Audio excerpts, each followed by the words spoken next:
Hey guys, welcome back to Let's Play Skies of Arcadia Revisited. I'm Nye, and we have knocked Blueheim out of the sky. He's going to be a permanent fixture on the side of that mountain, because we are never bothering with that asshole again. That was one hell of a fight.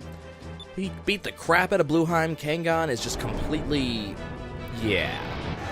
And while he just sat there in the sky, in came Daiko to just, you know, imposing figure, I'm going to hurt you. Surrender or die. And unfortunately, Kangon surrenders, so we don't get to kill him, which sucks. We need to, and then off goes the Armada. We beat them yet again. We have beaten just about every Armada admiral that we can. I mean, we're nuts. We fight. We're nuts. That's all we have to say. So everybody's here. Look at Daigo in his ceremonial garb. The king is just so happy with us. Enrique has to speak on our behalf. You know, it's his country that did all this, blah, blah, blah. Never-ending quest, blah, blah, blah. He's terrible sorry for all the trouble, blah, blah, blah. Valuans, blah, blah, blah, blah, blah, blah. And so Mikado's just, you know, don't, dude. He totally told me everything. You don't have to worry about it. It's not your problem. You're a Valuan prince. This is not your fault. Everybody else is dicks. We understand. We got it. So the Armada is probably regrouping, but until Valua sets itself back down the path of righteousness, he will continue to fight them, yada yada yada, never-ending quest. Mikado is going to pray for his well-being, and perhaps the Magosphere will aid us in our fight, take it with us. Well, you don't have Blueheim anymore, so of course you're going to give it to us. Apparently it's necessary in appointing a successor to the throne, even though they haven't had it for like 1,000 years. But Mikado is just grinning, it doesn't matter. Even without a symbol, he has such an accomplished successor, this badass over here, who is the head of the Tenko, you know, and now he's gonna do all this stuff. So it's good stuff. King and Miraji are exiled to the Tenko Island, where he used to have to sit, and if they spent some time in exile, they'd realize what they've done and become better people. Or kill each other, you know, whichever. And we're okay with either one. Serves them right. I agree with Eka. And he comments that our ship is kind of not good, unable to go to very high heights or very deep depths. So what does he do? He just hands us the Scroll of Polarity. This scroll right here is one of the best things in the game, because it contains all the knowledge necessary to enable our ship to fly high or low. As high or as low as we need to go. It's fantastic. We're going to put it to great use. That's the plan. Good stuff. Mikado's still grinning. Moegi's just kind of sitting there. You have something to say, girlie? She has something to ask. She wants to go with these people. And out comes a what? Yeah. But, yeah, if what we say is true, and there are matters of great importance occurring in the West, you and David both said you will stay here to protect our country, so Moegi needs to help defend the country by helping these people on their quest. So she knows what she's doing. She also gets to, you know, she gets to go with Enrique, which, that's, of course, what she's trying to do. And Dago says he's speaking to her as not as a fellow prince, but as a brother concerned for his sister's well-being, to take care of her. And of course, Enrique, you have my word. I will defend her with my life. You know he's trying to seem badass there, but no, he's still going to be airsick every time we take the ship out to fly. She entrusts her life to him. Oh. Do you think she'll ever actually look at him? Like, has she ever opened her eyes? Mikado, you have no choice. You're getting much more reliable by the minute. You seem like a different person. Just until recently, all she ever saw of you was the back of your head leaning over the rail of the ship. Don't say that in front of her. Do you have to constantly remind me of that? Well, of course we do. Yes. Of course we do. And everybody grins, and let's go home. Yeah. So we've received the Blue Moon Crystal and the book on Polarity, and Moegi has joined our crew as a delegate. She's the second one, right after Pinta. And we're good. We are done. So that is Yafutoma basically completed. The only thing I have left to do is I have to use all this... Well, we have to do two things, because I completely forgot about this. First of all, we got to go and use the 3 captain stripes that we have to increase our ship up to 50,000 health. It's been a while since I've used one of those. And then we got to go and buy that Yafutoman alcove that was in the ship yard shop place thing, because I need that. And then we got to decide what we're going to do with ourselves the rest of the episode. Because we can go back to base, which I'm going to, and there's some stuff we need to do there, but there's also some other stuff we can do around the world. And so the question is, what do we want to do first? I do have all those discoveries I have to do. There's tons of them the Yafutoman area, among others, but I don't want to do them now. I want to wait until a little bit later when they're going to be a lot easier for me to do with a lot less random encounters. It's the random encounters that are really the issue. And I know I have the white map, but as you can see, it doesn't always work. Oh, and even as I talk about going to the ship shop, that's it. Even as I talk about going there, I just completely pass it up. But yeah, I have the white, not only did we manage to rout that black steel fleet, we crushed the monstrous bird. Will the wonders never cease? Okay, but, yeah, the white mass just doesn't do it by itself. No, we're not going to use that. I want to have it. I don't want to use it. There's the Blueheim figure. And that's about it. So we weren't exactly ill-equipped in our ship. We didn't have the Blueheim figure, so we didn't have the magic defense. The thing is, I don't know how Blueheim's attacks work. I don't know if they count as magic or not. It's a very good question. Okay. Let's head back to our ship. And we get to decide where to go from there. Return to the Delphinus, which is ours now. And thankfully, I believe it's been repaired, too. So now we get to decide what to do. We finally got the blue crystal. Where do we go from here? It's a good question. Back to the Crescent Island, which in Greek is suggesting. We need to study the book on ship polarity in order to modify the Delphinus to go up high or down low. That's west of here. We have to go back. Well, we have two decisions. We can either go back to the Dark Rift, or we can try heading east, which, coincidentally, is the swashbuckler choice. So he says we should try to go east from here. Aiko wonders just what we'll be getting further away from Crescent Isle, because the world's flat and infinite, remember? But didn't Belleza say she came here by going west from Ixtaka? If that's true, then going east from here, we should be able to reach Ixtaka. You mean that the east and west of the world are connected? Yes, that's what we're talking. There were legends about the world being round. According to the geological studies of Alua, the world is a sphere. That means the east is connected to the west and the north is connected to the south, and yada yada yada. We all know about this. Of course, no one's ever proven this, except for Belleza, and those that believe this are true to be are branded as heretics. So that's interesting. Well, let's go get branded as heretics. We're gonna see if this happens. We came to Yafutoman from Crescent Isle, and by heading east, we'll continue on sailing to the east. And if we reach Crescent Isle, we will prove that the world is round. Woohoo! We're all excited! We're actually gonna try to sail around the world. Prepare for departure. We're going east. Destination Crescent Isle. Wonderful stuff. So let's go east. I think if you say you want to go west, that the suggestion is brought that you should go east instead anyways. So, you know, there's that. Okay, so we're going to go due east. Problem is, we have this big wall in front of us, and the issue is this is a set of frozen rocks. And you can't actually fly through this. Even if you even if you could fly right through it, the Dark Rift is right, or not the Dark Rift, there's a wall of stone right there.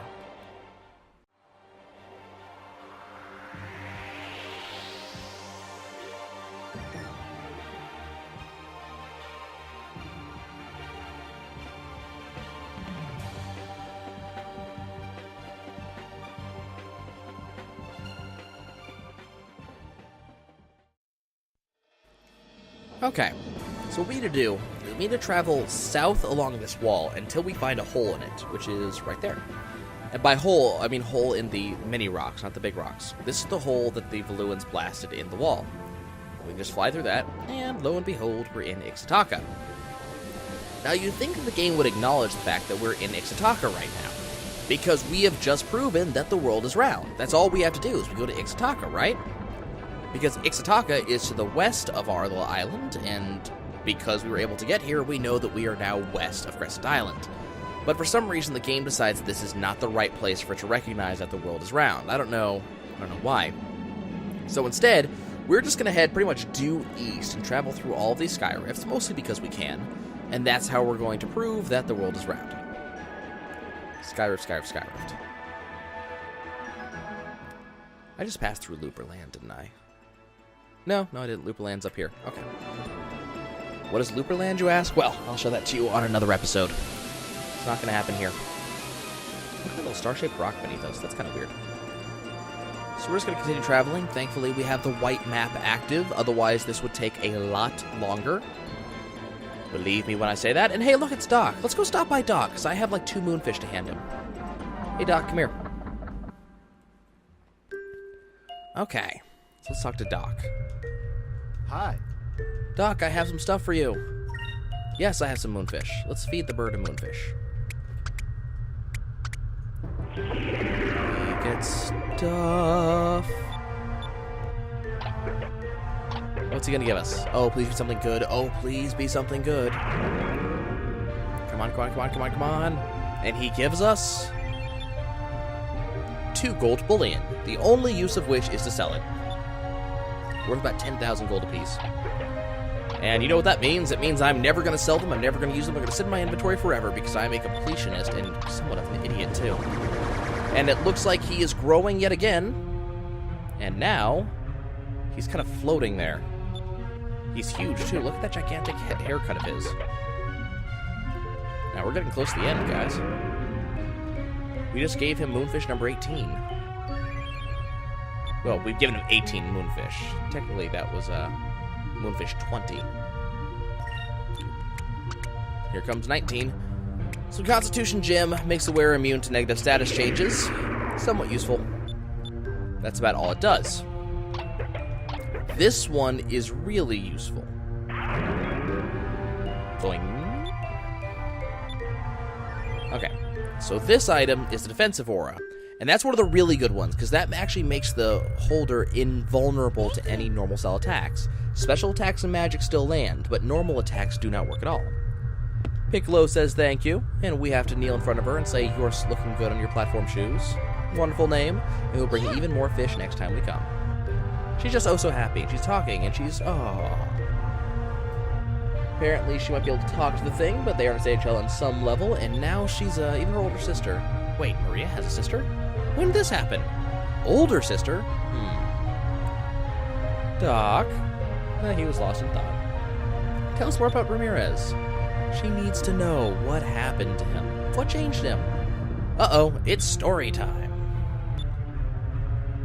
Okay, so soon after they were sent to soon after they met, they were sent to Ixtaka. After the Valuans occupied this area. So this wasn't actually that long ago. Remember, we got rid of the Ixtakans not very long ago, and they had only just arrived at about that point. So ever since we got to Ixtaka, you've looked troubled. Don't be afraid to speak your mind, Ramirez has to say. He feels that Valua is wrong in its ways and the ways it treats the Ixtakans. And Doc's like, whoa, whoa, whoa, whoa, what is all this? Putting the people into slavery, forcing them to mine for moonstones, all for Valua's profit, it's horrible. And Mendoza says he's absolutely right. As a father of 2, feels the exact same way, a sadness deep in his heart for the plight of the people of Ixtaka. He'll personally express their grievances to the Empress herself as soon as he sees her. Let him deal with it. It'll be fine. It'll be fine. It's good. And Ramirez is satisfied by this, right? So one day they ran into Admiral Galcian in Ixtaka, and back then he was still just another admiral in the Armada, but story of his military prowess was spreading. The reason why Valua had so easily conquered Ixtaka was really just all thanks to Galcian. He was just amazing military. And, technological prowess. But let's not talk about that. Ramirez went straight to Galcian, being the root of all evil in Ixtaka. Because, of course, it's his fault. So he tries to go at him. How can you treat the Ixtakans like this? It's despicable. And Doc is like, no, you're gonna get slaughtered. Don't bother with that. He's an admiral. And Ramirez is just gonna go and, no matter what happens, he knows Admiral Mendoza will stand up for him. And Galcian's just laughing at him. Fool. Ramirez, all full of piss and vinegar about this. And Galcian says it was not Mendoza that he called a fool, but is Ramirez himself who follows him so blindly. And Galcian says the people are not to be trusted. Depend on a person too much, they'll betray your trust sooner or later. And he only believes in power, that power will never betray, and that is why he searches this land for either greater power. This has nothing to do with what Ramirez had to say, by the way. Such a power exists is where it'll be his. So Galcian's all about big, big power. And Ramirez will someday understand the meaning of his words. When that day comes, he'll be awaiting him. And Ramirez has just nothing to say to that, Just a random, just big thing. So the question is, so that was the first time Ramirez and Galcian met. So how does this lead to Ramirez being an evil dick? Well, Maria calls for Doc by name, and ever since she started talking again, she stopped using that bell. Now she calls him by name. It's a wonderful thing. Always makes him feel weak in the knees whenever she calls him uncle. Such a sucker. Yep, you're a sucker, all right. So we'll talk more about Ramirez some other time. And we will bring more Moonfish. We will. Because there's another, lots of them I need. I forget how many I still have left. I think I have 5 left to catch. I know where at least 2 of them are. We're going to be getting them this episode. So we need to continue flying east. Okay. Well, that's good to know. So, Galcian just searches for greater and greater power. That's all he does. That's all he cares about. Just power. That's all he does. So all we gotta do is, like, hand Galcian a gun and go, oh, Galcian, here's power. Greater than that sword of yours. We'll give it to you if you stop being such a dick. Here's a ship cannon you can fit onto your head. Maybe that'll help you out. Okay. So we continue going northeast. There is Crescent Isle. I actually was heading right towards it. That was pretty cool. And notice that there's buildings on Crescent Isle now. And once we arrive, should be a cutscene. Yeah. I was a lot closer than that when I pressed the button, I'll be honest. Crescent Isle is straight ahead. And we should hear the discovery music very shortly here. Maybe there's a little bit of cutscene left to go. Yep, that's Crescent Isle, all right. It looks different. They've been working. But if we reach Crescent Isle by flying east from Yakotoma, that can only mean we sailed around the world. And you have found the world is round. One of the few discoveries you find automatically. Until now, no one knew what lay beyond the end of the world, and it was commonly thought to be a long, turbulent drop into nothingness. But after Blue Rogue Vice returned from his voyages around the world, it became known that the world was round. So even though Valua found out first by going directly west... So Vice, how does it feel to have sailed around the world with your very own ship? Well, I want to see more. I don't think that's actually a, I don't believe that's actually a, thing choice, platformer choice. Just a thing. He doesn't think he'll be happy until he sees the rest of the world. He knows there's more out there, and there is. We have not gone to north or south. Just got home, and he wants to talk some more, or sail some more. How typical of Vice. And there's our very industrious-looking base. Doesn't look as good as it should, and we're going to have to upgrade it later on, because honestly, this place looks ugly as sin. But we'll be able to make it look better eventually and get rid of that burning barrel of Ignis. Looks very logging company. Yeah. So we should have a big door we get to sail through. There's our flag right over there. Looks like there are some new buildings where there before. There were no buildings there before. So yes, this would be new. Izmael probably built them while we were gone with the money we gave him. I should hope so. I gave him a lot of money. And we gotta wonder what Crescent Isle looks like now, so let's hurry up and land. Okie dokie. Well, we can do that, right? We can't wait to check it out. Let's go! Wonderful. Getting some good stuff here.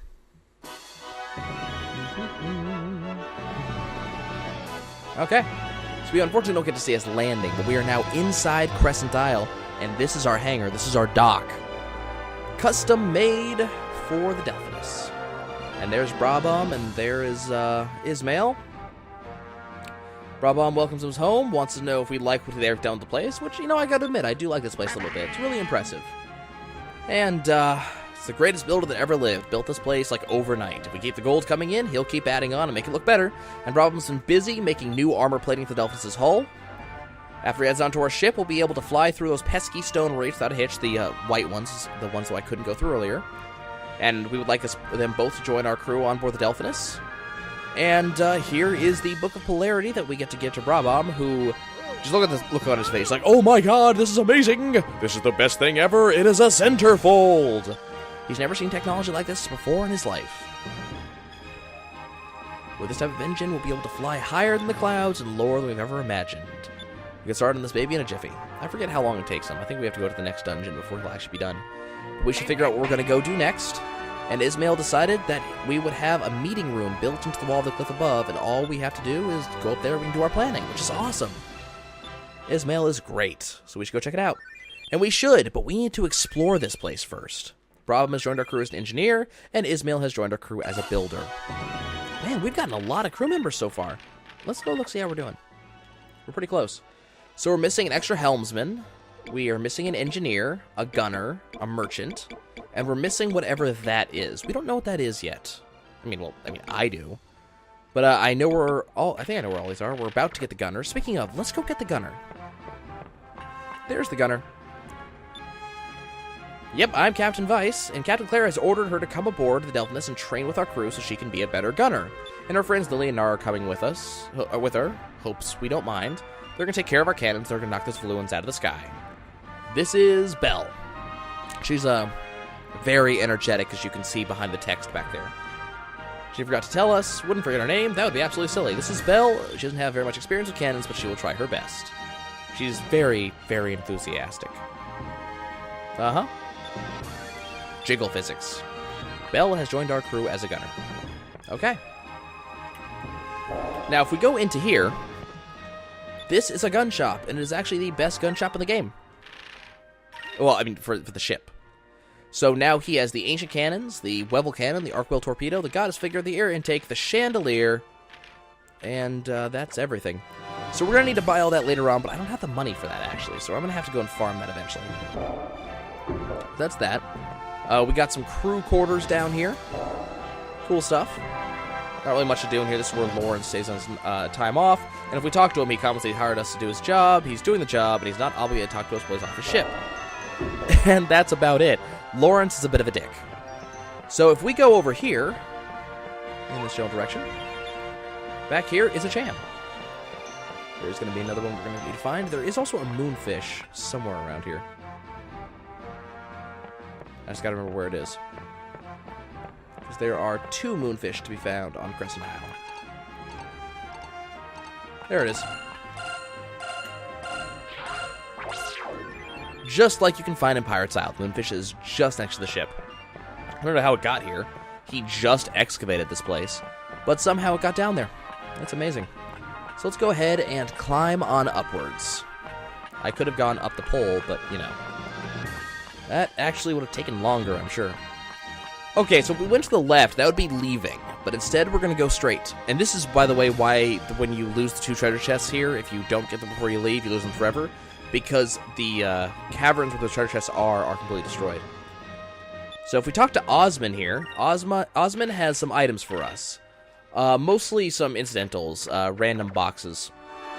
What we can do, though, is if we... No, that's not what I asked for. If we talk to Osman, they ask for 2,000 gold to remodel this place. And if we give Osman the 2,000 gold, the next time I return back to the island, there will be new items in Osman's shop. Very, very useful. There are 2 more merchants that we will find later on down the line that will also have a very similar effect. Okay, so now we're out in our actual base. There's a lot of stuff we can do. First thing we can do is we can head on over here to the tavern. Let's get in here. And let's go talk to Polly. And Polly comments the tavern isn't so bad, so reminds her of a tavern back in Sailor's Island. She thinks she'll be able to cook here, but the kitchen could use some little work and need some remodeling. That's a hint that we need to go to talk to one of our builders and remodel the tavern before we can do anything else. Let's go talk to the builder. So we have Kirala over here. And Kirala she's really amazed with Izmael and how fast it goes. But she will be able to remodel something. So we can ask her to build something. Let's ask her to rebuild the tavern. It's going to cost me 1,500 gold. And yes, we're sure we're going to ask her to do it. When we come back, the tavern will be rebuilt, and because we asked Kirala to do it, it'll be redone in Yafutoman style. I kind of prefer Yafutoman style, honestly. The stone looks nicer than all the wood that Izmael likes to use. We also want to go right up here, near the flag, because there is... So I can change the flag here if I wanted to. No, leave the flag the way it is. I want the Cham. There's a Cham out here somewhere. No, I do not want to mess the flag. Stop looking at the flag. No one's interested in the flag. We want the Cham. Okay, so that's Cham number 2 that we can find on this island. Wonderful. It's feeling like a real base, isn't it? Okay, well, there's not a lot more we can do right now. We have to actually use more money in order to finish setting up our base. Save point moved to over here. So we're going to go ahead and use that. But yeah, we need to upgrade more of our base, which means paying more money to get that done. And we just don't have the money right now. We need more money. So we're going to have to go and farm that for a while or find it elsewhere. We now have a stone headstone for Gonzalez. Gonzalez found the treasure that he was looking for. Wasn't quite what they were expecting. I wonder what Gonzalez and whatever his friend was. I wonder what they would have said if they found the treasure to Cat. So we get to go up this elevator once again, going to a really high place. The game designers love this. Here's Tika Tika. What's up? And if we go over here to the edge of the platform, oh, where is it? There is a Moonfish to be caught right there. And that is the second Moonfish, and that is all of the collectibles to be gotten on Crescent Island. No more chests that we need to find, nothing like that. And then we get to go into the meeting room, which I'll admit, the meeting room is kind of impressive. We have a gigantic map of the world, essentially. And chairs, and Vice gets to put his feet up. It's hard to believe that Izmael turned this deserted island to a base, I agree. There was nothing here when we started, and now there's places here. And Fina has to thank us for everything we've done so far. We managed to get 3 out of 6 of the moon crystals. She never would have made it this far on her own. I agree with that. There's no way she was going to go into the Temple of Piran by herself, much less any other place.